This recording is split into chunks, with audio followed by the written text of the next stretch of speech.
أعوذ بالله من الشيطان الرجيم بسم الله الرحمن الرحيم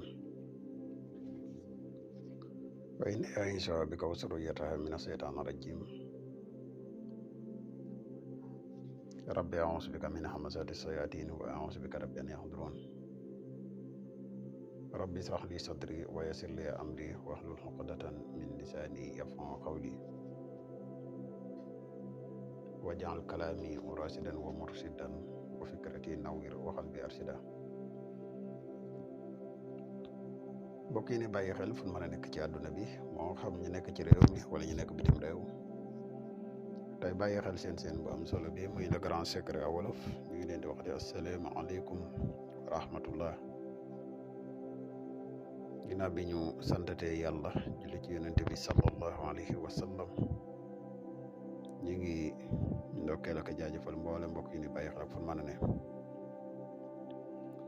mbokk yi dikkaat nañ ak yéen ci secret yu am solo yi leen indil tey ñu fas yéene ànd ak yéen ci benn secret boo xam ne secret bayre la di secret bayre bu am solo secret bayre boo xam ne képp koo xam ne yàlla dafa dogal sa yitte nekk bayre fexeel ba teewlu secret bu baax nga def ko incha allah rabbi kenn mënu laa tee am bayre incha allah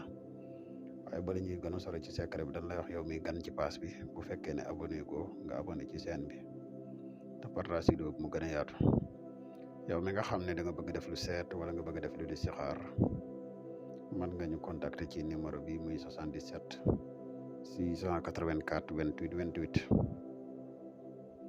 waaw yow mi nga xam ne da nga bëgg def lu listixaar wala nga bëgg def lu seet à distance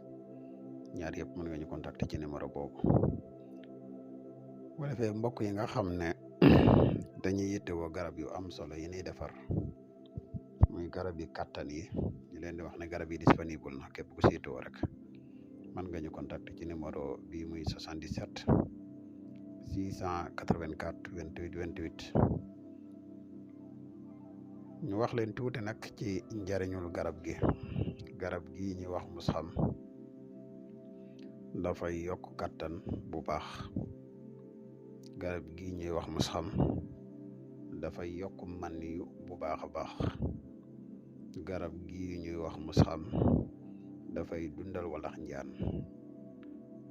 te ay garab yi ñu ko liggéeyee garab yëpp ay garab yu naturel la képp koo xam ne yàlla dogal na nga yittewoo ko rek mën nga ñu contacter ci numéro bi muy 77 684 28 28 incha allah rabbi foo mën di nekk ci àdduna bi di nga ci jot ni mu gën a gaawee kon mbokk yi secret bi nga xam ne moom la leen indil tey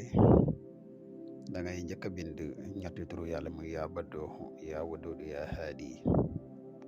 secret bi nag képp koo xam ne da nga am yéene def ko da nga fexe ba am kaaraange bu baax njëkk ñetti turu yi ngay bind 166 muy allah muhammad boo noppee nga jël xaatim bi teg ko ci suuf bayit xaal bi nekk ci biir xaatim bi nga def ci sa aajo ji nga bëgg boo noppee jël saafara soosu fexe ba def ci ndoxu sam-sam ak tuuti lem boo ko ci defee incha allah rabbi nga di ko jëfandikoo diga kenn mënu laa tee am bayre boo ko jëfandikoo incha allah rabbi xam naa kon lii la ñu amoon yéene partage ko ak yéen képp ku bëgg yeneen leeral rek mën nga ñu contacter ci numéro yi incha allah wasalaamaaleykum wa rahmatullahi